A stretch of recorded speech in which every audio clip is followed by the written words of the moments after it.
Episode की शुरुआत में हम लॉयड को देखते हैं कि जो सोच रहा था कि कैसे उसका मिशन स्ट्रिक अभी लगभग फेल होने वाला है, क्योंकि आन्या तो पढ़ाई में अच्छी है नहीं, इसलिए प्लान ए तो बर्बाद हो चुका है और प्लान बी सक्सेसफुल हो सकता था। लेकिन क्योंकि आन्या ने डेमियन के मुंह के ऊपर एक बहुत ही बड़ा पंच मार दिया तो उसके साथ दोस्ती होना तो लगभग अब नामुमकिन हो चुका है और इसलिए प्लान बी भी लगभग फेल हो जाता है। उसके बाद वो ब्रेकफास्ट बना लेता है और योर और आन्या को दोनों को बुलाता है और उनको खाना फाना खिला के मतलब बस के अंदर बैठा देता है। आन्या को स्कूल के लिए रवाना कर देता है और जाते वक्त आन्या से बोलता है कि तुम प्लीज डेमियन से माफी मांग लेना। और उसके बाद हमको स्कूल का सीन दिखाया जाता है जहाँ पे आन्या और बेकी दोनों मिलके जा रहे होते हैं। वहाँ पे डेमियन और उसके दोस्त भी होते हैं जिसको सॉरी बोलने के लिए आन्या आगे तो जाती है लेकिन बेकी उसको रोक लेती है। और तभी हम देखते हैं कि अपना जो लॉयड है ना वो भी छत के ऊपर से ये सब देख रहा होता है और मैथ क्लास के अंदर हम देखते हैं कि आन्या सिर्फ सोच रही होती है कि कैसे उसको सॉरी बोलना है और अचानक से उसको नींद भी आ जाती है और वो सो जाती है। और जैसे मैथ क्लास खत्म होता है तो आन्या बोलती है मुझे जाके माफी मांगना, तब पता चलता है डेमियन तक कब से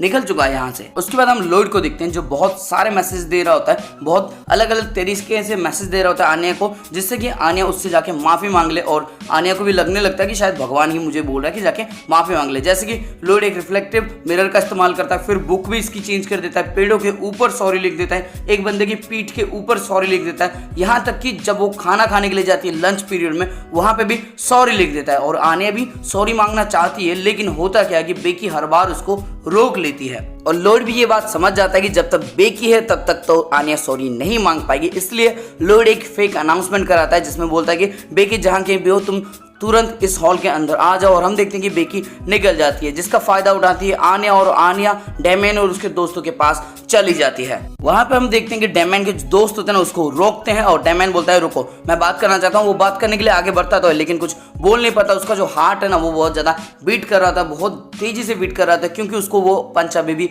याद आ रहा होता है। तभी उसके दोस्त ना आने के बारे में गलत सोचते हैं कि वो सुअर जैसी दिखती है, छोटे छोटे पैर हैं, सींग निकले हुए हैं, ऐसा वैसा सोचते हैं जिसकी वजह से आन्या को थोड़ा सा रोना आ जाता है और वहां पे वो रो देती है और वो रोते रोते उसको बोलती है कि मुझे माफ कर देना, मैंने तुम्हें मारा, मेरी ये गलती है, मुझे माफ कर देना, मैं तो सिर्फ तुम्हारे साथ दोस्ती करना चाहती हूँ, बस इतना बोल के वो रो पड़ती है। और आने की ये सारी बातें सुनने के बाद डेमियन मतलब शॉक में चला जाता है। उसकी जो शक्ति थी ना, जो सख्त लौंडा बन के घूम रहा था वो पिघल जाती है और ये शर्म से लाल हो जाता है, यानी कि कहीं ना कहीं इसको भी थोड़ा सा प्यार का बुखार हो जाता है। वो बोलता है कि ये जो मेरा मुंह लाल हुआ ये सिर्फ गुस्से की वजह से। और उसको याद आता है कि अगर वो इसको इतनी आसानी से मतलब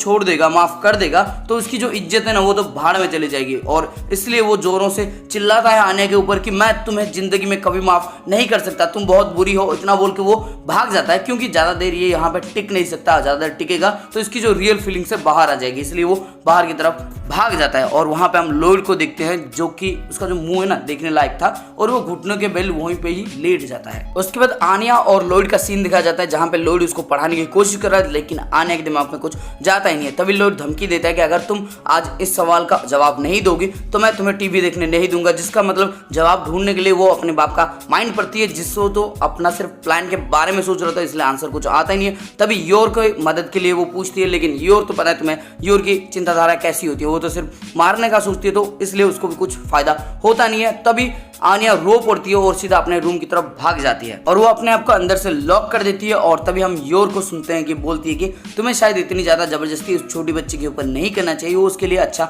है नहीं। तभी हम आन्या को देखते हैं जो रो रही होती है और अपने बाप से जो वादा किया होता है ना उसने कि वो एकेडमी में अच्छा करेगी वो सब याद कर रही होती है। तभी योर अपने भाई के बारे में बताती है कि वो बचपन से ही बहुत ज्यादा स्मार्ट था, उसको कभी मतलब ज्यादा पढ़ाने की जरूरत पड़ी ही नहीं, वो खुद ही पढ़ लेता था, बस उसकी थोड़ी सी तारीफ कर दो और वो पढ़ाई में बहुत अच्छा करता था, यानी कि वो जो पढ़ाई में इंटरेस्ट आता था ना तो इसकी तारीफ आता था। तब लॉयड भी सोचता है कि अगर मैं भी इसको ऐसे ही छोटी छोटी बातों में तारीफ कर दूं तो शायद आन्या का भी इंटरेस्ट बन जाए पढ़ाई के अंदर। और तब वो आन्या को समझाने के लिए उसके रूम के अंदर जाता है जहां पे वो देखता है कि आन्या अभी तक तो सो चुकी होती है, वो भी बेड के ऊपर, मतलब जो स्टडी डेस्क होता है ना उसके ऊपर, जिसका मतलब ये है कि आन्या पढ़ने की बहुत ज़्यादा कोशिश करती है लेकिन क्योंकि उसके दिमाग के अंदर कुछ जाता नहीं है इसलिए वो सो जाती है। इसका मतलब आन्या भी बहुत ज़्यादा एफर्ट डाल रही है योर के लिए और लॉयड के लिए लेकिन उसका कोई अभी तक फल नहीं मिल रहा। उसके बाद लॉयड उसको अपने कंधे में उठाता है और उसको बेडरूम के अंदर लेके जाता है ताकि वो उसको सुला सके। और जब वो सुला रहा होता है ना तब वो सोचता है कि अगर मेरी फैमिली तो अभी तक है नहीं लेकिन होती तो बिल्कुल ऐसा ही होता, पहले मुझे एक अच्छा बाप बनने की बहुत ज्यादा